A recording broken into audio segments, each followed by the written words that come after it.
দর্শক সকলকে স্বাগত জানাচ্ছি এনটিভি নিয়মিত আয়োজন সংলাপ প্রতিদিন অনুষ্ঠানে আপনাদের সাথে আছি আমি ফারজানা নাহিদ। আপনারা জানেন আমরা প্রতিনিয়ত এই টক শোতে রাজনৈতিক এবং সমসাময়িক বিষয় নিয়ে আলোচনা করে থাকি। আজও আমরা তেমনই কিছু টপিক নিয়ে আলোচনা করব।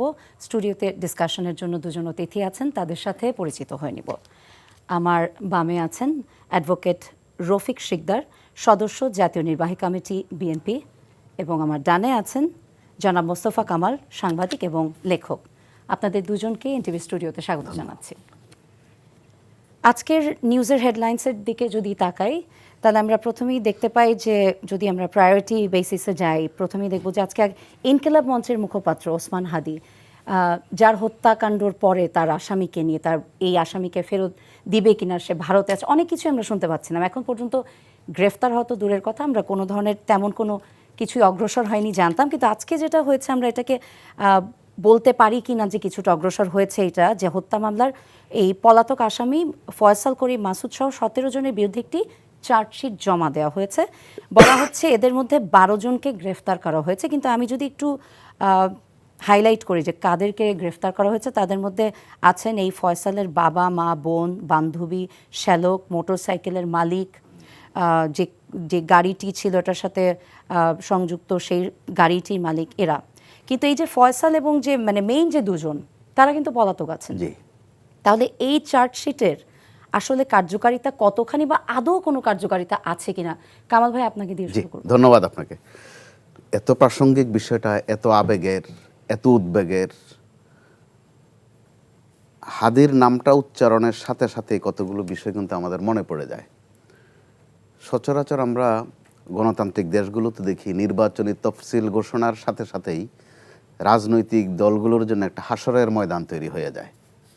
কারণ রাজনৈতিক দলগুলো যেমন প্রস্তুতি থাকে, প্রার্থীদের থাকে, তো যখন হাসরের ময়দানের প্রশ্ন আসে তখন পুলসিরাতের কথাও আসে, যে একটা কঠিন সময় পার করতে হয়। তো এই পুলসিরাত পার হওয়ার প্রথম দিনে, অর্থাৎ তফসিল ঘোষণার পর দিনে দেখা গেল হাদি হত্যাকাণ্ড, গুলিবিদ্ধ প্রথমে। তখন পর্যন্ত আমরা হত্যাকাণ্ড বলিনি, হত্যা চেষ্টা শব্দটা ব্যবহার করতাম। তো সেটা আমাদের গোটা নির্বাচনের জন্য কিন্তু একটা লাল সংকেত। এর সাথে আবার দেখেন জড়িয়ে গেলো কিভাবে, যে তাকে যারা গুলি করেছে তারা ভারত চলে গেছে, ভারতটা প্রাসঙ্গিক হয়ে গেল। এক কথা দুই কথার মধ্য দিয়ে দেখা গেল বিএনপিও প্রাসঙ্গিক হয়ে গেল, যেহেতু সে যে আসনে দাঁড়িয়েছে ওখানে বিএনপির একজন হেভিওয়েট ক্যান্ডিডেট আছেন, জাতীয় নেতা। আবার একটা পর্যায়ে দেখা গেল জামাতের দিকেও ইঙ্গিত যাচ্ছে। তো আমরা মূল ঘটনার থেকে তখনই ক্রমশই সাইড লাইনে চলে গেলাম। এখানে আবার উল্লেখ করা ভালো, গত মাসখানেক ধরে ঢাকায় আমরা বড় 3টা জমায়েত দেখেছি, একদম ঢাকা কিন্তু প্রকম্পিত জমায়েত। একটা হচ্ছে হাদির জানাজা ঘিরে, আরেকটি বিএনপির ভারপ্রাপ্ত চেয়ারম্যান তারেক রহমানের দেশে আসাকে ঘিরে, আরেকটি বিএনপির চেয়ারপারসন বেগম খালেদা জিয়ার জানাজাকে ঘিরে। খুব মোটা দাগের ঘটনা কিন্তু এগুলো। তো নির্বাচনের আগে জমায়েত হবে, এটা স্বাভাবিক, বড় সমাবেশ হবে, অনেক জনসমাগম হবে, এটা স্বাভাবিক। কিন্তু আমরা দেখেন একটু ভিন্ন ট্র্যাকে কিন্তু এবার ঘটনাটা আমাদের চলে গেল।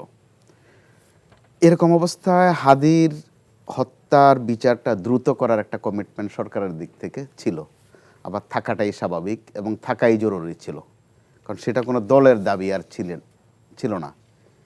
ইনকিলাব মঞ্চ আসলে কোনো দল না, একটা ফোরামের মতো একটা মঞ্চই বলতে, যেটা সবগুলো রাজনৈতিক দল কিন্তু ওই জানাজাকে ঘিরে এক হয়ে গেল। আপনি খেয়াল করে দেখেন ওই সময় যে একটা উত্তেজনা ছিল, পরস্পর দোষারোপ, আবার ভারতকে খুব প্রাসঙ্গিক করে ফেলা, আমাদের দিক থেকেও কড়া কথা, ভারতের দিক থেকেও কড়া কথা।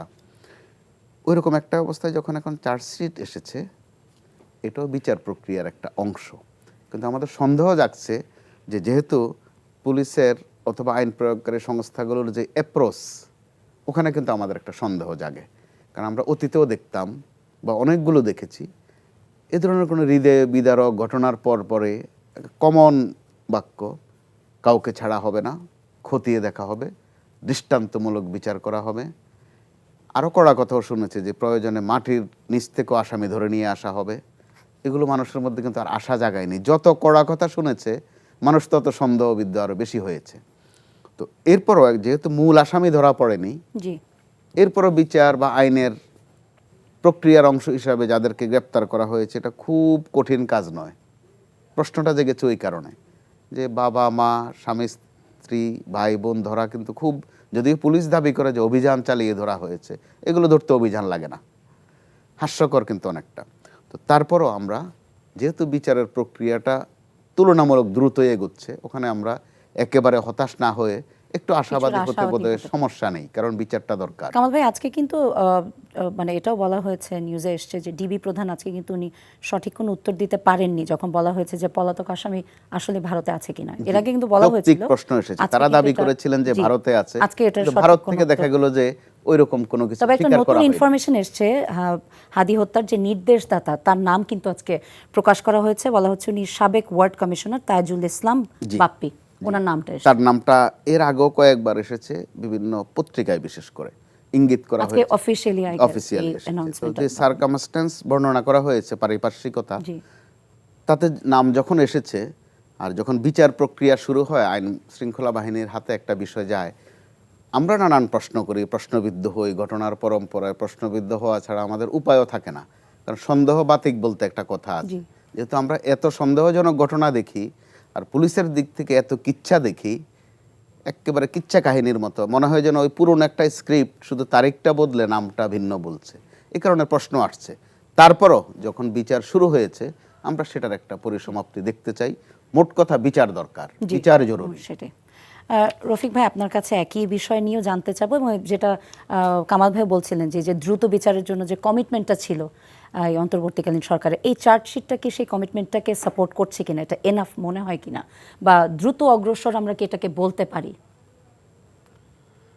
দ্রুত তারা পদক্ষেপ নিচ্ছে বলে আমি ধারণা করছি। তার আগে আমি কামাল ভাইকে এবং ফারজানা নাহিদ আপনাকে আমি শুভেচ্ছা জানিয়ে এনটিভির সামনে কথা বলছি, এবং একই সাথে অত্যন্ত ভারাক্রান্ত মন নিয়ে আমি আছি কয়েকদিন। ম্যাডাম খালেদা জিয়ার মৃত্যুতে আমাদের শোক এখনো কাটছে না, এবং একটা শোকের পর একটা শোক, একটা কষ্টের পর একটা কষ্ট, এরকমই একটা যন্ত্রণার পর একটা যন্ত্রণা, মানে কোনো স্বস্তির নিঃশ্বাস ফেলতে পারছি না। চতুর্দিকে একটা অস্থিরতা, হত্যা, গুম, খুন, এগুলো গত 15 বছর ছিল। ফেসিবাদ উৎখাত হওয়ার পরে, পতনের পরে ভেবেছিলাম যে দেশে একটা শান্তির বাতাস বইবে, একটা স্বস্তির নিঃশ্বাস ফেলবো সবাই। এবং 5ই আগস্টে সেদিন আপামর জনসাধারণ, আপনি দেখেছেন, শুধু ঢাকা শহর নয়, সমগ্র বাংলাদেশে নেমে এসেছিল স্বস্তির নিঃশ্বাস ফেলতে। হেঁটে হেঁটে গিয়েছে সেই ফ্যাসিস্ট গণভবনের সামনে, যে কেমন ছিল সেই গণভবনটা, কীরকম ছিল দেখার জন্য, ফ্যাসিস্ট কীভাবে ছিল সেখানে। কিন্তু এরা যে পতনের পরেও, পতনের পরেও ফ্যাসিবাদের যে পতন হয় নাই, বা তারা যে পালিয়ে গেলেও তারা যে হারিয়ে যায় নাই, এটা আমাদের ইনকিলাব মঞ্চের যে মুখপাত্র ওসমান হাদি, তার হত্যার মধ্য দিয়ে আরও একবার এই ডিবি প্রধানের আজকের এই চার্জশিট থেকে প্রমাণিত হলো। আমরা তো কখনো সরাসরি কিন্তু কাউকে, আমাদের দল, আমাদের বিএনপি, আমাদের বিএনপির চেয়ারম্যান কিংবা আমাদের বিএনপির মহাসচিব অতীতের আওয়ামী লীগের নেতাদের মতো কোনো হত্যাকাণ্ড ঘটলে, কোনো আগুন লাগলে, কোনো মানে একটা অব্যবস্থাপনা তৈরি হলে যে তারা ঢালাওভাবে বিএনপির উপরে চালিয়ে যেত, ব্লেম গেম, যেটাকে কখনো ব্লেম গেম, কখনো কখনো জামাতকে সহ মিলিয়ে করতো। তো এরকম আমরা কিন্তু সেটা করি না কখনো। আমরা বলেছি যে দ্রুত তাদেরকে গ্রেপ্তারের জন্য, আইনে আওতায় আনার জন্য এবং প্রকাশ করার জন্য। দেরি করে ফেলেছে এবং কিছু দেরি হয়েছে, এবং তারা কোথায় গেল, কেউ বলে যে ভারতে, আর ভারতে যদি না যেয়ে থাকে তাহলে তো আরও শঙ্কার ব্যাপার যে তারা আবার যে আরও একটা ঘটনা ঘটাবে না, সেটার কি নিশ্চয়তা আছে? আমরা কিন্তু এর মধ্যে সোশ্যাল মিডিয়াতে এই ফয়সালের একটা ভিডিও দেখেছি, হ্যাঁ, সেটা নিয়েও অনেক ধরনের আলোচনা সমালোচনা ছিল, যে দেখে মনে হচ্ছে তার ব্যাকগ্রাউন্ডে যে সাউন্ডটা আছে ওটা দেখে মনে হচ্ছে সে দেশেই আছে। আসলে কেউই তো সঠিক কিছু বলতে পারছে না, গ্রেপ্তার না হওয়া পর্যন্ত কেউ বলতে পারছে না। তো সেই জন্য আমরা বলবো যে শুধু এখনো তো চার্জশিট হয়েছে, কিন্তু গ্রেপ্তার হয় নাই। এখন আপনি জানেন যে এই মিরপুরের যে আপনার ওয়ার্ল্ড কমিশনার আপনার তাজুল ইসলাম চৌধুরী ভাপ্পি, জি, তার নাম আসছে যে তার নির্দেশেই তার নির্দেশ এবং সেই সে- সম্পৃক্ততা হ্যাঁ, পাওয়া গেছে সে- সেটা হ্যাঁ, বলা এবং হচ্ছে। যে করেছে তার সে নিষিদ্ধ যে ছাত্রলীগ, জি, নিষিদ্ধ ছাত্রলীগের যে রাজনীতি যারা করতো সেই তার সাথে সেই ছাত্রলীগের সাথে সে জড়িত ছিল, ছাত্রলীগ ঘোষিত নিষিদ্ধ ছাত্রলীগের সাথে জড়িত ছিল এবং তারা সবাই আওয়ামী লীগ ঘরানার লোক। যদিও আপনার ঘটনার পরপর নানানভাবে অভিযোগ করতে চেয়েছিল, বিএনপির ঘাড়েও চাপাতেই চেয়েছিল, আপনি জানেন। জি, তো সেটা আল্লাহর মতে যেটা সত্যি সেটা উদ্ভাসিত হয় সময়ের ব্যবধানে এবং আমাদের যিনি বিএনপির স্থায়ী কমিটির সদস্য, ঢাকার শহরের প্রাণ এবং একটু প্রত্যয়শীল নেতা এবং একটু বিবেকবান এবং মানবিক নেতা যাকে বলি আমরা, মির্জা আব্বাস, তিনি যেহেতু ওনার নির্বাচনী এলাকা বলে না, তিনি এমনি মানুষের বিপদ আপদে দৌড়ে যান, একটা ইতিহাস আছে জি, এবং তিনি একটু গণতান্ত্রিক মানসিকতার লোক। তিনি ছুটে গেছেন, সেখানেও ওনাকে নানানভাবে হেনস্থা করার চেষ্টা করা হয়েছে, কিন্তু তিনি কিন্তু অবিচলভাবে হাদির সম্মানের দিকে তাকিয়ে কিন্তু সেভাবে তিনি নীরবে কিন্তু সহ্য করে তারপরে চলে এসেছেন। এমনকি তার চিকিৎসার ব্যবস্থা, তার সব কিছু তিনি কিন্তু চেষ্টা করেছে কাজ করতে। এবং আপনি জানেন যে ওসমান হাদি, তার কথা যদি এখানে আজকে আসছে, এই হত্যাকারীদের কথা আসছে, বিচারের কথা আসছে, আমি বলবো একটা দ্রুত বিচারে এটা তো যাওয়া উচিত এবং যাবেই। এবং তাদের গ্রেপ্তার করে যারা একবারে, যে কয়জন গ্রেপ্তার করেছে, আমি বলবো যে যারা একদম সরাসরি গুলি করেছে এরা কিন্তু এখন গ্রেপ্তারের বাইরে আছে। তো আইনশৃঙ্খলা বাহিনীকে আমরা অনুরোধ করব, আপনারা এখান থেকেও, আমাদের দল থেকেও বলেছে তাদেরকে দ্রুত গ্রেপ্তারের আওতায় আনা উচিত। জি, আমরা কিন্তু এর আগেও দেখেছি ইনকিলাব মঞ্চ তারা শাহবাগেও দাঁড়িয়েছিলেন এবং তারা একটানা কয়েক রাতও না, ছিলেন শুধু ওখানে, না, হাদি যে তো- হাদি হত্যার বিচার জি। না হওয়া পর্যন্ত চালিয়ে যাবে, না, হাদি কখনো হত্যা- কিছু হয়নি। জি। অ্যাটলিস্ট আজকে চার্জশিট দেখা অন্তত গেছে, একটা পর্ব। আজকে আর আবারও ইনকিলাব- ওনারা কিন্তু জি। এই 4 দফা দাবি নিয়ে, যেটার মধ্যে আছে হাদি হত্যার বিচার, ভারত থেকে খুনিদের ফিরিয়ে আনা। এই খুনিদের মধ্যে কিন্তু শুধু হাদি না, জি। আমরা জানি যে ওখানে আরো অনেকেই আছেন, অনেকে আছেন। তাদেরকে ফিরিয়ে আনা, দেশে ভারতীয় কর্মীদের অনুমতি বাতিল সহ 4 দফা দাবিতে তারা মার্চ ফর ইনসাফ এই কর্মসূচিটা আজকে পালন করছেন। ইনকিলাব মঞ্চ সকাল থেকে সন্ধ্যা পর্যন্ত তারা করেছেন, সম্ভবত এখন পর্যন্ত আছেন কিনা আমি এবং এই দাবিগুলো কিন্তু আপা শুধু ইনকিলাব মঞ্চের নয়, জি, সমগ্র অবশ্যই বাংলাদেশের ওখানে- জনগোষ্ঠী, সাধারণ এবং জনগণ সাধারণ জনগণও ওখানে ছিল। যে বিচার হোক এবং জি। তাদেরকে আইনের আওতা আনা হোক, ভারত থেকে ফিরিয়ে আনা হোক, জি। সকল খুনি, যত খুনি আছে, পালিয়ে গেছে, জি, পাচারকারী তাদেরকে। আছে, লুটেরা আছে, রাজনৈতিক হত্যাকাণ্ডের সাথে জড়িত, কুমির সাথে জড়িত, খুনির সাথে জড়িত, সবাইকে ফিরিয়ে আনা। আইনের আওতায় এখানে বিচারের একটা আওতায় বিষয় একদম উল্লেখ না করলেই নয়, সেটা হচ্ছে যে সুনির্দিষ্টভাবে হাদির হত্যাকারী ধরার বিষয়টা নিয়ে যখন ভারত খুবই প্রাসঙ্গিক হয়ে গেল এবং বিষয়টা হয়ে গেল কূটনীতির বিষয়, তলব করা, পাল্টা তলব করা, তো মোটা দাগের একটা ঘটনা হয়ে জি। গেল। তো সংশয়টা জাগে ওই কারণে, যখন হাদির সাথে আরও নানান ঘটনা যোগ হয়ে যাবে তখন হাদি আর শুধু তালিকার মধ্যে একটা নাম হয়ে যায়। কিন্তু হাদি শুধু একটা নাম না, কিন্তু বাংলাদেশের সাম্প্রতিক রাজনীতিতে একটা প্রতীক। জি, অবশ্যই। তার জানা যায় এত মানুষ কিন্তু ইনকিলাব মঞ্চের কেউ না, বা তার মঞ্চে এত মানুষ নেই। সেটা হচ্ছে একটা ক্ষোভের জানান দেয়া, আদরের জানান দেয়া, তার প্রতি ভালোবাসার জানান দেয়া। কিন্তু আমাদের যেটা বরাবরে আমরা দেখেছি, আপনিও খেয়াল করে দেখবেন, কোনো ঘটনার সাথে যখন, এটা ব্যাখ্যা ভিন্ন কিন্তু এটা তথ্য হিসাবে আমি বলছি, কোনো ঘটনার সাথে যখন রাজনীতি বা কোনো রাজনীতিবিদ অথবা রাজনৈতিক দল যুক্ত হয়ে যায়, একটা সময়ে গিয়ে সেটা কিন্তু আর খুব একটা গতি পায় না। অথবা কোনো ঘটনার সাথে যদি একটা নারী চরিত্র যোগ করে দেয়া যায়, এটাও শেষ পর্যন্ত ভালো পরিণতি আর পায় না।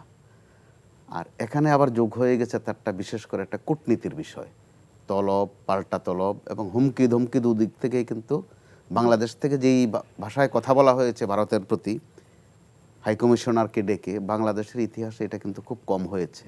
ঘন ঘন তলব করা হয়েছে, তারাও আবার ওটা রিভেঞ্জ নিয়েছে। এতে করে একদিকে বাংলাদেশের রাজনীতিতে ভারত কিন্তু শুধু একটা দেশ না, ভারত একটা মহাশক্তি। আবার আজকে তো বিএনপির সালাউদ্দিন সাহেব সম্ভবত গতকালকে উনি একটা, জি, উনি একটা স্টেটমেন্ট দিয়েছেন। উনি বলেছিলেন, এক জায়গায় গিয়েছিলেন ওখানে, যে ভারতের সেবা দাস ছিল শেখ তো তিনি হাসিনা। ভদ্রভাবে বলেছেন সেবা দাস, কিন্তু যেখানে ভারতের সাথে সম্পর্কটাই নিয়ে যাওয়া হয়েছে স্বামী স্ত্রীর সম্পর্ক, অর্থাৎ দাস দাসীর মধ্যে আর রাখা হয়নি। স্বামী স্ত্রীর সম্পর্ক যখন হয়ে যায় কোনো দেশের মধ্যে, বিশেষ করে প্রতিবেশী ভারতের মতো বিশাল একটা দেশের সাথে, সেটা কিন্তু শুধু হাস্যকর বিষয় এবং না, বলার আপনি জন্য যেহেতু বলা এটা না। তুললেন এই প্রসঙ্গটা, জি।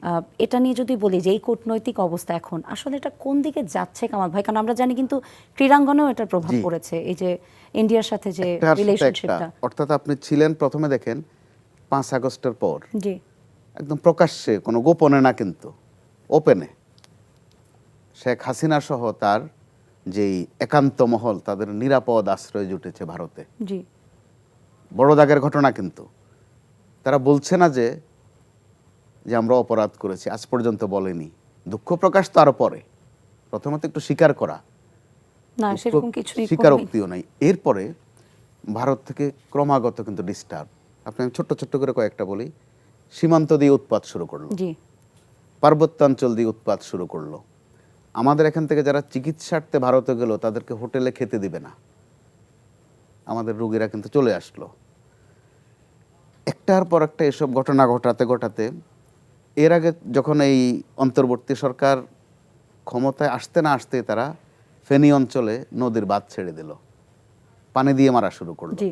অর্থাৎ ভারত যে এখনো স্বাভাবিক হয়নি, অথচ একটা অপশন কিন্তু তৈরি হয়েছিল বেগম খালেদা জিয়ার জানাজাকে ঘিরে, যে একটা আবহ আমরা দেখলাম জি, যে এটা- একে যদি বটম লাইন ধরেও আগান, আগের ঘটনা যদি বাদও দেন, এই বটম লাইন থেকেও কিন্তু ভারতের সাথে একটা প্রতিবেশী সুলভ আচরণ চর্চা শুরু হয়ে যেতে পারতো। সেটাই। তো বাংলাদেশের মানুষ দেখেন কিছু বিপদ আছে যে এগুলো কার কোথায় ব্যবস্থা ঘটবে সে বের করে নেবে।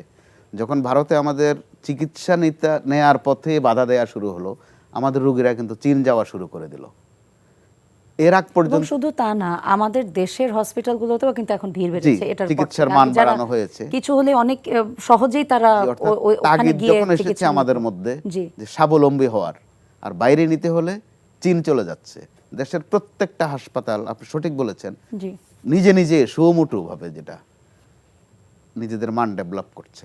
আমাদের ডাক্তাররাও কিন্তু সিরিয়াস যে কোনো সময়ের চেয়ে। তো ওই রকম সময়ে হাদির ঘটনা আরেকটা মাত্রা যোগ করলো। আবার বেগম খালেদা জিয়ার জানাজাকে ঘিরে আরেকটা আবহ তৈরি হলো, মোটামুটি একটা আশাবাদ দেখা দিল যে ভারত আর আগের মতো ওই দাদাগিরিটা করবে না, বা ভারতের প্রতিনিধিরা নেতারা তাদের শীর্ষ পর্যায়ের লোকেরা এসে তো আমাদের নির্বাচনও করে দিয়ে জি। গেছে। তো যে ভবিষ্যতে তারা আর এসে আমাদের নির্বাচন করে দিয়ে যাবে না, আমাদের নির্বাচনটা আমরা করতে পারবো। অন্তত বেগম জিয়ার জানাজাকে ঘিরে আমাদের এই একটা হাইপ কিন্তু উঠেছিল। কিন্তু গত 2-3 দিন আবার সর্বশেষ তারা আসলো আমাদের খেলায়, অর্থাৎ আমাদের কোনো অঙ্গনে বাদ দিচ্ছে না, রাজনীতিও বাদ দিচ্ছে না, কূটনীতি বাদ দিচ্ছে না, এখন ক্রীড়াঙ্গনেও ভর করেছে। তো এর মধ্য দিয়ে আপনি বোধহয় আজকে খেয়াল করেছেন আমাদের ক্রীড়াঙ্গন থেকে কিন্তু খুব সক্ষমতার সাথে জানান দেয়া হয়েছে যে তারা যদি এই আচরণ করতেই থাকে আমরা তাহলে প্রয়োজনে World ভেন্যু Cup-এ, বদল করব। জি, অর্থাৎ বাংলাদেশ। বিকল্প বের হয়ে যাচ্ছে। একটা সময় পর্যন্ত কিন্তু এরকম ছিল না যে ভারত থেকে যদি গরু না আসে আমাদের বোধহয় গরুর মাংস খাওয়া যাবে না, যাবে না সেটা। পেঁয়াজ যদি না আসে আমাদের বোধহয় পেঁয়াজ বাদ দিতে হবে। জি তো ওই জায়গার থেকে যেহেতু আমাদের মধ্যে তাগিদ বেড়েছে, তার মানে আমাদের এটাও বলতে পারেন যে অতিরিক্ত নির্ভরশীলতা যেটা জি, ছিল জি। সেটা আস্তে আস্তে কমে যখন যাচ্ছে। নিজের থেকে আমাদের গরজ এসেছে, তাগিদ এসেছে যে আমাদের নিজের পায়ে নিজে দাঁড়ানো দাঁড়াতে লাগবে, হবে। পেঁয়াজ বা মাংস জি। বা কোনো আইটেমের জন্য ভারতের উপর নির্ভর করতে হবে না। এবং আমাদের ফলাফল মিলছে কিন্তু। পেঁয়াজ এখন কত খাচ্ছি আমরা, একটা সময় কিন্তু 400 টাকা পর্যন্ত পেঁয়াজের কেজি হয়েছিল। রাষ্ট্রের শীর্ষ পর্যায় থেকে আমাদেরকে রেসিপি বার্তা দেওয়া হতো তখন যে পেঁয়াজের বিকল্প তাহলে কি খাবেন। অর্থাৎ এসব বিকল্প খুঁজতে গিয়ে যিনি বিকল্প দিতেন ওনারা যে বিকল্প আবিষ্কার হয়ে গেছে সেটাই। এটা কিন্তু আমরা সাদা চোখেই দেখতে পাচ্ছি। রফিক ভাই, এবার আপনার কাছে যাব, যে বিষয়টা নিয়ে আমরা কথা বলছিলাম এটার সাথেই বলবো যে এটা রিলেটেবল একটা ফ্যাক্ট, যে আমরা যাই বলছি সেটার সাথে কিন্তু আইন শৃঙ্খলা পরিস্থিতি, এবং আমরা জানি এটা খুবই রিলেটেবল একটা জায়গায় আমরা কথা বলছি, এবং সামনে নির্বাচন খুবই ক্রুশিয়াল একটা জায়গায় আছি আমরা। কিন্তু প্রতিনিয়ত কোনো না কোনো খবর আসছে যেটার সাথে এই এই অস্ত্রের এটা একটা সংযোগ কোয়েশ্চেনেবল দেখছি। একটা জায়গায় আমরা বলতে পারি আইন শৃঙ্খলা। গতকালকে আমরা জানি যে রাউজানের যুবদল নেতা জানে আলম ওনাকে গুলি করে হত্যা করা হয়েছে। আজকে একটা পরিসংখ্যান এসছে যে লুণ্ঠিত যে অস্ত্র লুণ্ঠন করা হলো তার মধ্যে এখনও প্রায় 15% উদ্ধার হয়নি। এবং এই অবস্থায় আসলে কিভাবে নিরাপত্তা নিশ্চিত করা হচ্ছে? আরেকটা জায়গায় নির্বাচন কমিশনার আজকে কক্সবাজারের রোহিঙ্গা ক্যাম্প এবং সীমান্ত সিল করে দেওয়ার কথাও বলেছেন। উনি বলেছেন যে নির্বাচনের আগে এটা করা হবে এবং রোহিঙ্গাদের অবাধ চলাফেরার ব্যাপারেও একটা ব্যবস্থা গ্রহণ করা হবে। আসলে যা করা হচ্ছে সেটা কি আমরা কি বলতে পারি যে ইট ইজ গুড এনাফ? দেখুন, নির্বাচন তফসিল ঘোষণা করার পরে নির্বাচন কমিশনের উপরে অনেকখানি ক্ষমতা চলে জি যায়।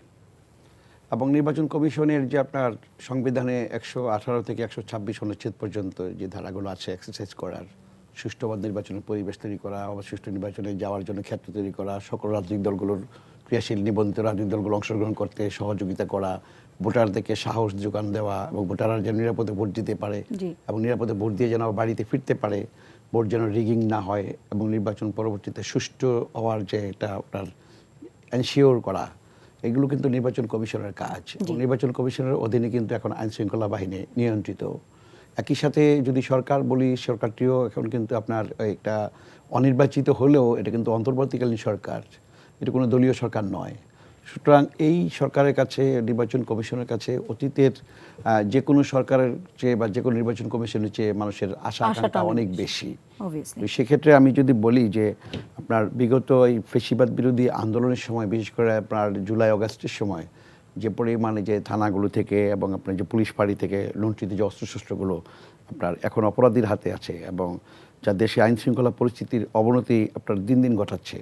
এবং একই সাথে যদি বলি আসন্ন নির্বাচনকে ঘিরে যে উদ্বেগ বাড়ছে, যদি পুলিশ বেশিরভাগ অস্ত্র উদ্ধার করেছে বলে দাবি করছে, কিংবা আপনি পত্রপত্রিকার কথা বলেছেন যে পত্রপত্রিকাতে সমীক্ষা থেকে বা এভাবে এসেছে, কিন্তু আমি একজন নাগরিক হিসেবে, একজন বিএনপির কর্মী হিসাবে নয়, একজন নাগরিক হিসেবে যদি আমি বলি, তাহলে আমার মনে হয় যে এটা বোধহয় ঠিক না, আরো বেশি, হ্যাঁ আরো বেশি আছে। এবং সে কারণে এই যে আপনার ঘটনাগুলো অফিসিয়াল, জি হ্যাঁ, ঘটনাগুলো ঘটছে, রাউজানে যেটা ঘটছে এবং আরো অনেক জায়গায় ঘটছে এবং অনেক জায়গায় ঘটার সম্ভাবনা আছে।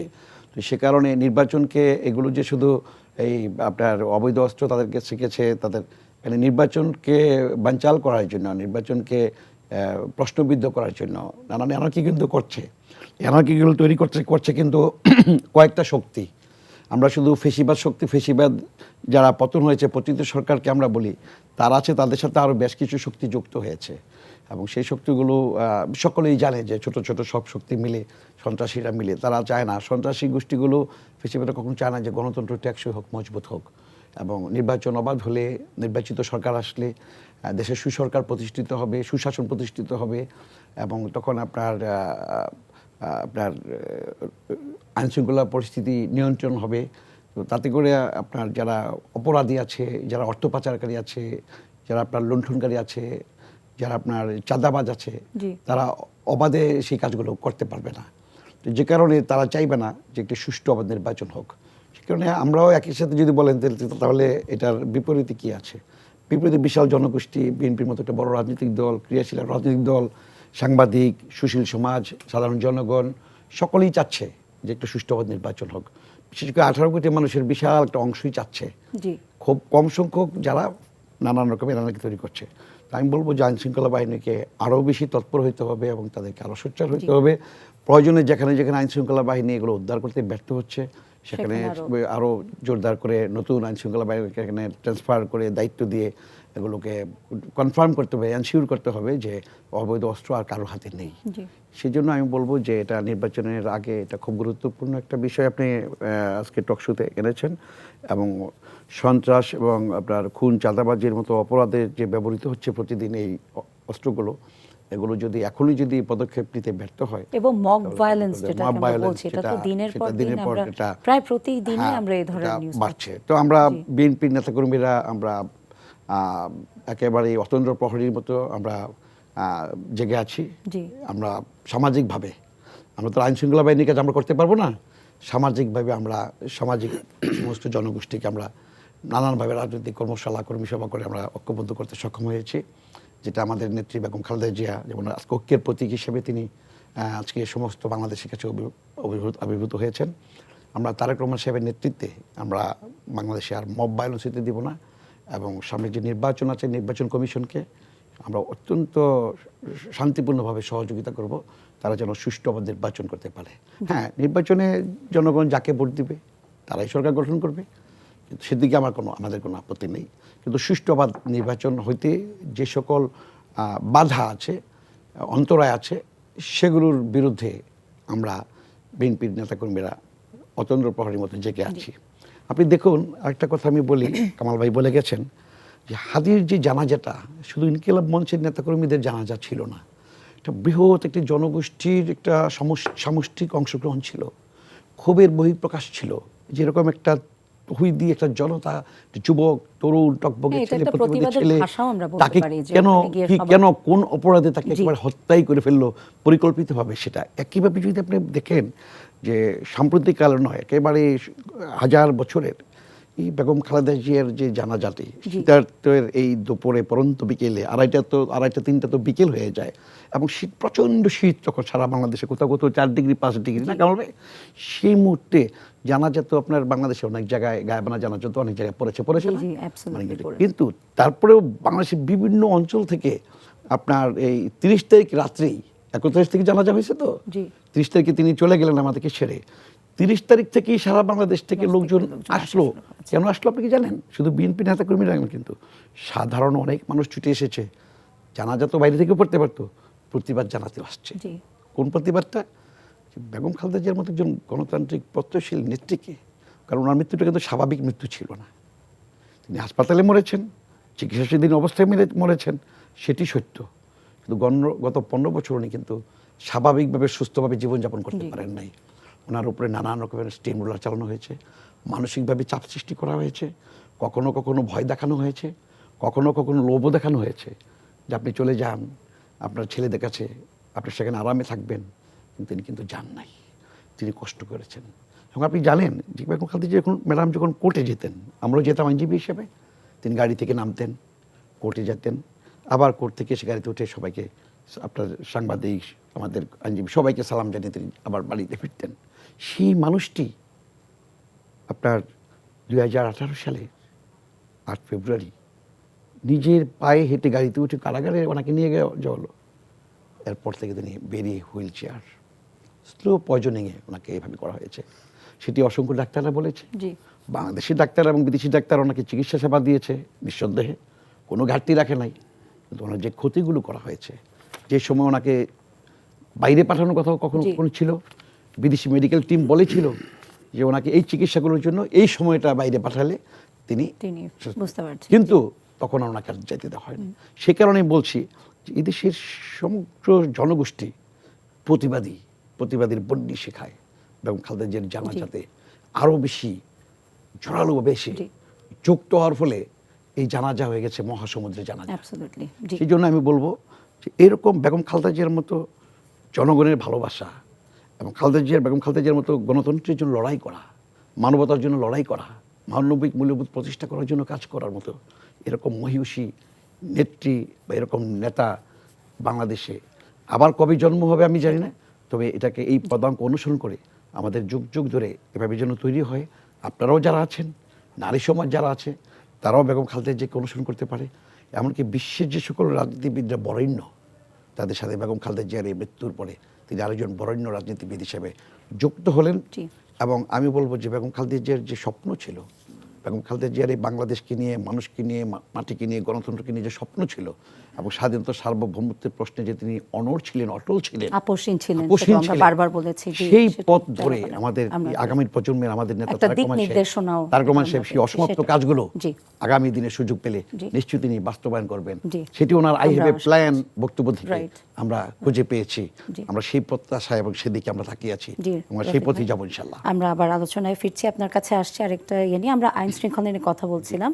কামাল ভাই, আমি জানতে চাচ্ছি, যেটা রফিক ভাই বললেন সেটাও একটা জিনিস, যে নির্বাচন কমিশন এবং তার সাথে যারা কাজ করছেন, ওরা নির্বাচনের দিনের নিরাপত্তা নিয়ে অনেক কিছু ওনারা নিশ্চিত করার ব্যবস্থা করছেন, প্ল্যান করছেন, সেটা একটা। বাট অন্যদিকে তো হচ্ছে প্রতিদিনের যে নিরাপত্তার বিষয়টা, কারণ জনসাধারণকে তো অতটুকু সিকিউরড ফিল করতে হবে যে আমি নির্বাচন পর্যন্ত আমি থাকবো কিভাবে, যাব কিভাবে, তারপর না আমি ভোট দিতে যাব। বলছি সুষ্ঠু জি। নির্বাচনের কথা, তো ওই সময় আমি সুস্থ আছি কিনা, সেটাই। সুস্থ থাকবো কিনা, জীবিত থাকবো সেটাই। কিনা, এতটুকু নাই বললাম, সেটাই। অন্তত আমি সুস্থ থাকবো কিনা, তারপরে না সুষ্ঠু নির্বাচনের প্রশ্ন। তো এখানে একটা ভেরিয়েশন আছে। এবারের নির্বাচন কমিশন অথবা এবারের যে সরকার, অন্তর্বর্তী সরকার বলছি আমরা, আগে ছিল বলতাম তত্ত্বাবধায়ক সরকার বা ভারপ্রাপ্ত সরকার, বিচারপতি শাহাবুদ্দিন আমলের সরকারের সাথে যদি বলি, তাদের কাজের সিলেবাসের সাথে এবারের সরকারের কাজের সিলেবাসের কিন্তু অনেক তফাৎ। বিশেষ করে অস্ত্র উদ্ধার। তো অস্ত্র উদ্ধার 2 কিসিমের। নির্বাচনের আগে কিন্তু বৈধ অস্ত্র উদ্ধার করে নেওয়া হয়, জমা নিয়ে নেওয়া হয়। এবার সেখানে যোগ হয়েছে প্রচুর অবৈধ অস্ত্র, জি। অর্থাৎ লুট হয়ে যাওয়া অস্ত্র। তো এই লুট হয়ে যাওয়া অস্ত্রের সব তথ্য আইন শৃঙ্খলা বাহিনী আমাদেরকে দিয়ে দিবে, এটা সঠিকও নয়, কিছু তাদের গোপন বিষয় আশয় থাকে। কিন্তু আমাদের তো প্রশ্ন যাচ্ছে, হাদিকে যারা গুলি করেছে এটা কোথাকার অস্ত্র? আমাদের তো প্রশ্ন জাগবে যে বিএনপি নমিনেশন ঘোষণার পর পরে যখন একজন প্রার্থী গুলিবিদ্ধ হলেন চিটাগংয়ে, যে তাকে কোন অস্ত্র দিয়ে গুলি করা হয়েছিল, অথবা সর্বশেষ আপনি যে রাউজানের কথা বললেন জি। ওখানেই বা কোন অস্ত্র ব্যবহার করা হয়েছিল? হয়েছিল। অর্থাৎ আমি বলতে চাচ্ছি ওই অস্ত্রগুলো এখন কার হাতে আছে, কোথায় আছে, সেটা কিন্তু যদি জানানো সম্ভব নাও হয় কৌশলগত কারণে, কিন্তু মানুষের কিন্তু জিজ্ঞাসা আছে। তো এতে করে আতঙ্ক আরো বাড়ছে যে নির্বাচন যত আরো এগিয়ে আসবে আরো ওই বাড়বে কিনা এই অস্ত্রগুলোর ধরনের। ব্যবহার আরো বাড়বে হ্যাঁ, কিনা। সেটাই। এমনিতে আমরা বৈধ অস্ত্রের প্রচুর কিন্তু অবৈধ ব্যবহার দেখি। যার কোমরে একটা বৈধ অস্ত্র থাকে জি। সে মোটামুটি একটা প্যানিক তৈরি করে ওই এলাকায়, ওরে গুলি না করুক, এটা একটু প্রদর্শন করা, একটু ভাব গাম্ভীর্য আনা, এটা শো আপ করা। তো আর অবৈধগুলো যদিও প্রকাশ্যে আনে না, কিন্তু অ্যাকশনটা ঘটিয়ে দেয়। তো এবারে এই মুহূর্তে আমাদের সেনাবাহিনী ম্যাজিস্ট্রেসি পাওয়ার নিয়ে আছে, তার উপর আবার ডেভিল হান্ট সেকেন্ড ফেজ কিন্তু চলছে। জি। তো অ্যাকশনটা কিন্তু ওই মাত্রায় নয়, সেটা উল্লেখ করতে হয়। তো এখানে কোনো বাধা আছে কিনা, সাদা চোখে মনে হচ্ছে বাধা থাকার কথা নয়। আপনি এখানে যেখান থেকে যে অস্ত্র উদ্ধার করুক, যে অস্ত্রধারীকেই গ্রেপ্তার করা হোক, বাংলাদেশের কোনো রাজনৈতিক দলের যদি সে মোটা দাগের নেতাও হয়ে থাকে, সম্ভবত কেউ আপত্তি করবে না, ওই দলও আপত্তি করবে না। কিন্তু এমন একটা পরিস্থিতির মধ্যেও উদ্ধার অভিযানটা, অস্ত্র উদ্ধার অভিযানটা কিন্তু ওই রকম বেগবান নয়। এটা যেই কোনো বিবেকবান মানুষকে কিন্তু একটু ভয় জাগাচ্ছে। আবার যদি এমন হয়ে থাকে যে ভয়ে থাকলাম সবাই, কেউ ভোট কেন্দ্রে গেলাম না, সেটাও কিন্তু সুষ্ঠু হতে ভোট, পারে, কিন্তু সেটাও তো সুষ্ঠু ভোট, সুষ্ঠু ভোট। গেলামে না, বড় শান্তিপূর্ণ ভোট। কারণ শান্তির প্রশ্নে আপনি, কবর তো আরো মহাশান্তির জায়গা, কোনো শব্দ নাই, শুনশান নীরবতা, যেটাকে আমরা বলি যে কবরের শান্তির মতো শান্তিতে আছি। শব্দই তো নাই, যা হয় মাটির নিচে, বর্ণনা অনুযায়ী যে ফেরেশতারা যা করার মাটির নিচেই করেন, আমরা ওইটা উপরের লোকেরা জানি না, আমরা শান্তিতেই থাকি, যে শুনশান নীরবতা। তো এবারের বিষয়টা কিন্তু এখন পর্যন্ত পরিষ্কার না যে এই অস্ত্রধারী যারা, তাদেরকে গ্রেপ্তার করা হচ্ছে না কেন, জি। অস্ত্রগুলো উদ্ধার হচ্ছে না কেন, নির্বাচন আরো সামনে এলে এগুলোর অপব্যবহার বা ব্যবহার আরো বাড়বে কিনা, একটা সেটা নিয়ে। সব মানুষের মধ্যে কিন্তু এই নিয়ে একটা উদ্বেগ আছে। আর একটি দলের নেতা, সাধারণ সম্পাদক, তিনি সম্ভবত এর মধ্যে বিএনপিতে চলে এসেছেন, তিনি কিন্তু খুব দায়িত্ব নিয়ে দাবি করেছিলেন যে 50 জন প্রার্থী আছেন যারা ডেঞ্জার পয়েন্টে আছেন, টার্গেট পয়েন্টে আছেন। তিনি সেটা দাবি করেছেন যে তার কাছে তথ্য আছে। তো তথ্য আছে পর্যন্ত দাবিতে থাকেননি, যে শুধু হাইপ তুলেছেন তা নয়, তিনি এই বিষয়ে কিন্তু নির্বাচন কমিশনে লিখিত দিয়েছেন। আবার হাদির ঘটনা একটু একটু উল্লেখ করতে হয়, হাদি কিন্তু তার জীবন যে ঝুঁকিপূর্ণ, সে শাহবাগ থানায় একটা জিডিও করেছিল। কিছু প্রশ্ন কিন্তু থেকে যাচ্ছে জি। যে সেটার ফলো আপ কতটুকু, ওখানে সে কি লিখেছিল, হ্যাঁ। কাদেরকে সন্দেহ করেছিল। এখন সেটা না করে দেখা যাচ্ছে আমরা যেভাবে রাজনৈতিক ব্লেম গেম শুরু করে দিয়েছি, এই পক্ষ ওই পক্ষকে দায়ী করছি। আবার ট্র্যাজেডি হচ্ছে এই পক্ষ আর ওই পক্ষকে একই। কিন্তু আপনি বোধহয় দেখেছেন গতকাল গুম কমিশন একটা রিপোর্ট দিয়েছে। জি, জি, ওটা নিয়ে আমরা বিরতিতে, গুমের শিকার যারা, বিরতি থেকে এসে তাদের সিংহভাগ বিএনপির, জি, জি। বাকিরা জামাতের, অর্থাৎ মজলুম দুই পক্ষই। কিন্তু এই মজলুম দুই পক্ষ এখন যেভাবে কথা বলে, যেসব ভাষা ব্যবহার করে, যেভাবে সম্বোধন করে, যেসব ইঙ্গিত করে, এটা কিন্তু আমাদেরকে আরো ভয় জাগাচ্ছে। শুধু অস্ত্র দেখালেই ভয় জাগে না, মুখের অস্ত্র কিন্তু এই প্র্যাকটিক্যালি অস্ত্রের চেয়ে কম ভয়ানক নয়। জি। অর্থাৎ পেনিক কিন্তু কথায়ও তৈরি হচ্ছে। তো সেই জায়গায় তাদের দায়িত্ব আছে। অন্তত এতটুকু যদি মনে রাখেন যে তারা একটা নির্বাচন করতে যাচ্ছেন ফেব্রুয়ারিতে, তাদের সৌভাগ্য। তাদের তো কেউ কেউ অপেক্ষায় ছিলেন যে 29 সালে যদি হয়, অথবা 2041 সাল পর্যন্ত আওয়ামী লীগ তো একটা সিল দিয়ে রেখেছিল যে কথাবার্তা যা হবে 2041 সালের পরে। তো তার আগ পর্যন্ত আমাদের রফিক ভাই সহ যারা আছেন বিএনপির নেতা, তাদের ঠিকানা যে কোথায় হতো, দুনিয়াতে মাটির উপরে নাকি মাটির নিচে, না জেলখানায়, কারো কারো শ্বশুরবাড়িতেও কিন্তু জায়গা এরই মধ্যে বন্ধ হয়ে গেছিল। কারণ এই জামাইরি জায়গা দিলে পুলিশ ডিস্টার্ব করে ওই বাড়িতে। এতে করে আমরা দেখেছি যে শ্বশুরবাড়িওয়ালারাও জায়গা দেয় না জামাইরে, যদি বিএনপি করে, যেটা একটা আপদ। এই আপদের উপর ভর করে পুলিশ আসে, মানে বিপদ আসে ভর করে। তো ওই জায়গায় তারা যদি একটু দায়িত্বশীলতার পরিচয় দেন, অস্ত্রধারী বলেন, লুটেরা বলেন, কারো সাহস হবে না। সেটাই। অন্তত এই বড় দল দুইটা যদি অন্তত ওই 5 আগস্টের বাস্তবতাটাকে একটু মনে রাখেন, জি। যদি একটু ভাবেন যে আজকে আমরা কোথায় থাকতাম, এতটুকু ভাবলেও কিন্তু যথেষ্ট। আপনি নিশ্চয়ই তাদেরকে এই টেবিলেও পাচ্ছেন মাঝে মধ্যে।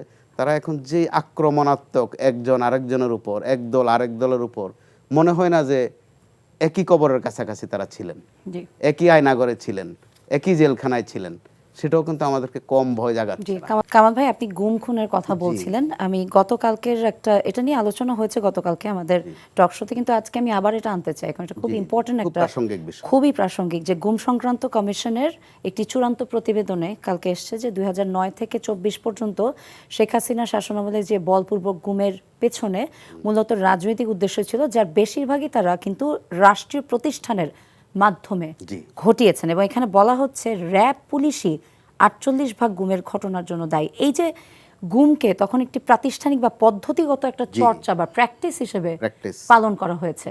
প্রথম প্রশ্নটা হবে যে এটাকে আমরা কত ডেঞ্জারাস একটা জিনিস, যেটাকে এটা নিয়ে যখন আমরা আলোচনা করছি। জি। আরেকটা হচ্ছে, আপনার কি মনে হয় যেটা কি সমাপ্তি ঘটেছে কিনা? দৃশ্য তো ঘটেছে, গুমের কোনো খবর আমরা জি, এখনো পাইনি। গত 1 বছর, সোয়া 1 বছর, অর্থাৎ 5 আগস্টের পর আমরা গুমের খবর জি। পাইনি। খুনকাণ্ড কিন্তু হচ্ছে, গুমের সাথে খুনও সম্পৃক্ত। তো গুম কমিশন যেটাকে আমরা বলছি, তারা যে জি। তথ্যগুলো জোগাড় করেছে, অনেক কঠিন কাজ, কিন্তু অবশ্যই। খুবই কঠিন কাজ। তারা তেমন সহযোগিতা পায়নি, বা তাদের এই তথ্যগুলো জোগাড় করতে যে সব জায়গা থেকে যেভাবে সহযোগিতা দেওয়া দরকার ঠিক ওইভাবে পায়নি।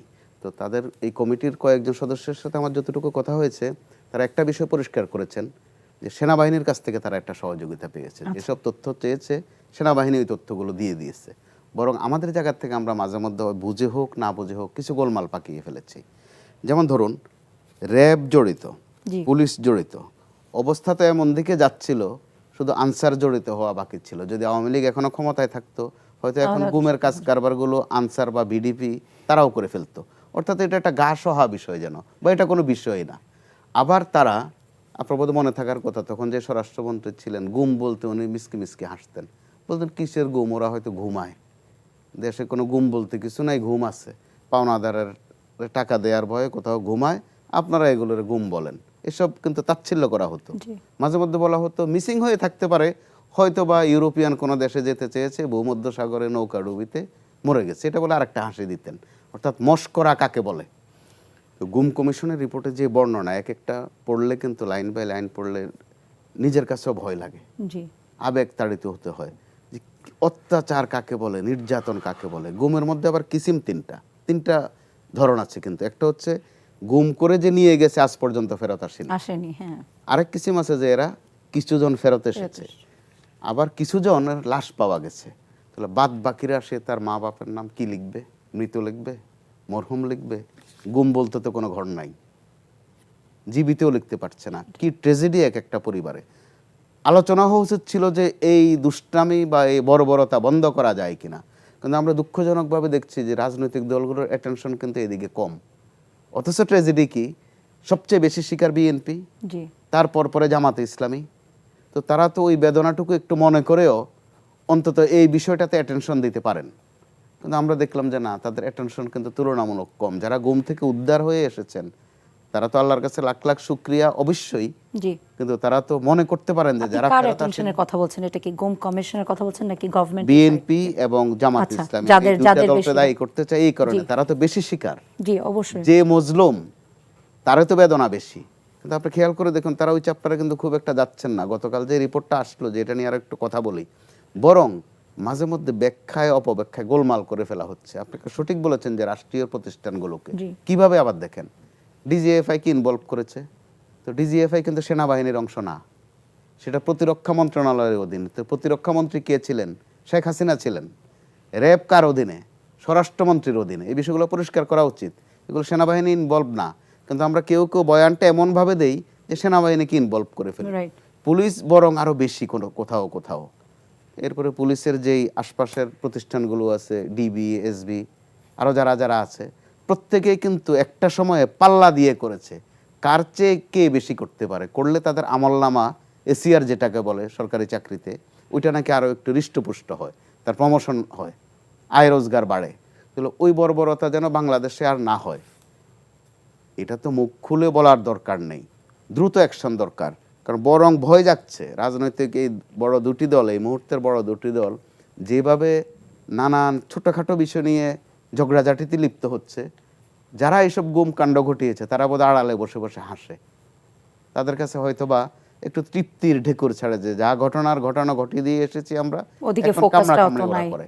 জি। তো ওই জায়গায় যদি এই দুটি দল সরকারে নেই সত্য, কিন্তু সরকারের ধারে কাছে তারা আছে, তারা অনেক কিছু নিয়ে কথা বলেন। নির্বাচন নিয়ে তো তাদের মধ্যে একটু কথা কাটাকাটি হবেই। এখন প্রতিদ্বন্দ্বিতা যেহেতু আছে, এক দল আরেক দলকে ঘায়েল করবে, স্বাভাবিক। জি। কিন্তু কি নিয়ে ঘায়েল করা যেত? এখন ঘায়েল করা যেত যে 15 বছরে কে বেশি এগিয়েছিল, কে বেশি নির্যাতিত হয়েছে, কে বেশি নির্যাতন সহ্য করেছে, কার মিছিল বড় হয়েছে, কার জমায়েত বড় হয়েছে। আপনি কি খেয়াল করেন এগুলো নিয়ে কোনো কথা আছে?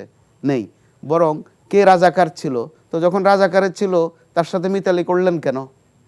আবার কেউ বলে কে বেশি লুটেরা, তো যখন লুটেরাই আপনার কাছে প্রমাণিত, এর সাথে মিশলেন কেন? এর সাথে সরকারে গেলেন কেন? এর মন্ত্রিত্ব নিলেন কেন? এগুলো কিন্তু মানুষকে এক ধরনের কষ্টও দিচ্ছে, এবং তারা বুঝতে পারছেন না যে তারাও হাস্যকর হয়ে যাচ্ছেন। আর পেছন থেকে হাসছে ওই যে মাঝে মধ্যে ভারতকে দুই একটা গালি দেন, তারা হাসবে, স্বাভাবিক।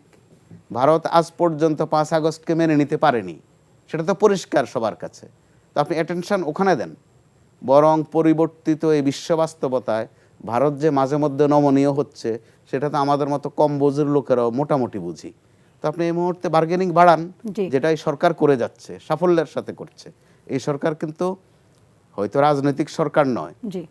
কিন্তু রাজনৈতিক সরকারের চেয়েও কোনো কোনো ক্ষেত্রে বেশি নির্বাচিত নন, যেটা রফিক ভাই বললেন। তো বারবার নির্বাচিত নন এটা বলে গালি দেওয়ার দরকার নাই। কিন্তু তাদের থেকে এই জন্যই তো নিরপেক্ষ আমরা বলতে চাই, আমরা তারা আশাটা, যেভাবে ভারতের জনগণের আশাটা আরো চোখ বেশি রেখে কথা বলছে, জি, এই সরকারের জি, বিভিন্ন প্রতিনিধিরা স্পষ্ট কথা বলছেন, জবান খুলে কথা বলছেন। জি। তো এই ধারাটাও যদি অব্যাহত থাকে, রাজনৈতিক দলগুলো যদি সেটা পরিষ্কার করে, জি, কারণ ভারতের সাথে আগামী নির্বাচনের পর অথবা নির্বাচন পর্যন্তই ধরেন আগামী দিনের রাজনৈতিক পথরেখা কিন্তু অনেকটা নির্ভর হবে জি। এটা ভারতের সাথে কার কতটুকু কি রাইট, সম্পর্ক, রাইট। আমরা একটু কে- রফিক কে ভাইয়ের কথা কিভাবে শুনবো, সেটা কামাল ভাই। হ্যান্ডেল করে, কার জি, প্রতিক্রিয়া কি। অ্যাবসলিউটলি।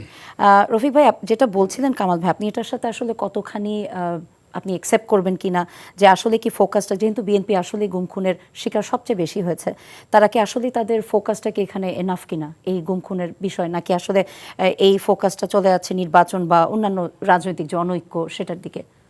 না, ফোকাস বলতে আপনি তো ভালো করেই জানেন যে গত 15 বছর যে সরকারটি ক্ষমতায় ছিল, এই 1.5 যুগ তারা ক্ষমতা থেকে যেভাবে বিরোধী দলকে দমন করার জন্য, পীড়ন করার জন্য, ভয়ভীতির জন্য, রাজনীতিকে আপনার কক্ষিগত করার জন্য, তাদের ক্ষমতাকে পাকাপোক্ত করার জন্যই তো এই গুমের আশ্রয়টি নিয়েছিল। জি, এবং প্রতিহিংসা রাজনীতি, সেখানে আপনার তারা আপনার এই গুম করার মধ্য দিয়ে তো ওই গুম করতে করতে আপনার যে পরিবারগুলোকে গুম করেছে, শুধু পরিবারগুলো নয়, ওই গ্রাম নয়, ওই শহর নয়, সমগ্র জনগোষ্ঠী কিন্তু এটার প্রতিবাদে কিন্তু বারবার প্রতিবাদ করতে চেয়েছে। কখনো কখনো সাধারণ মানুষও রাস্তায় নামতে ভয় পেয়েছে, পেলেও তারা কিন্তু বয়কট করেছে। সেটা আপনি দেখেছেন যে নির্বাচনগুলোর মধ্যে, নির্বাচনে জনগণ যায় না ভোট দিতে। 14 সালে কোনো ভোটার ছিল না, 18 সালে তাদেরকে দিনে ভোট রাতে দিতে হয়েছে, 24 সালে আমি নির্বাচন হয়েছে, ভোটাররা যায়নি। এটা কিছু জাস্ট প্রতিবাদ, অন্যায়ের, দুঃশাসনের, গুমের, খুনের, ফেসিবাদের প্রতিবাদে কিন্তু এগুলো জনগণ এভাবে জবাব দিয়েছে। আর আমরা যারা রাজনীতি করি, রাজনৈতিক দলগুলো, আমরা নেতাকর্মীরা কখনো কখনো আমরা মাঠে নেমেছি, কখনো কখনো আমরা গুলিবিদ্ধ হয়েছি, কখনো কখনো আমাদেরকে গ্রেনেড হামলা কী বলে সাউন্ড গ্রেনেড দিয়ে আমাদের সমাবেশ পণ্ড করে দেওয়া হয়েছে।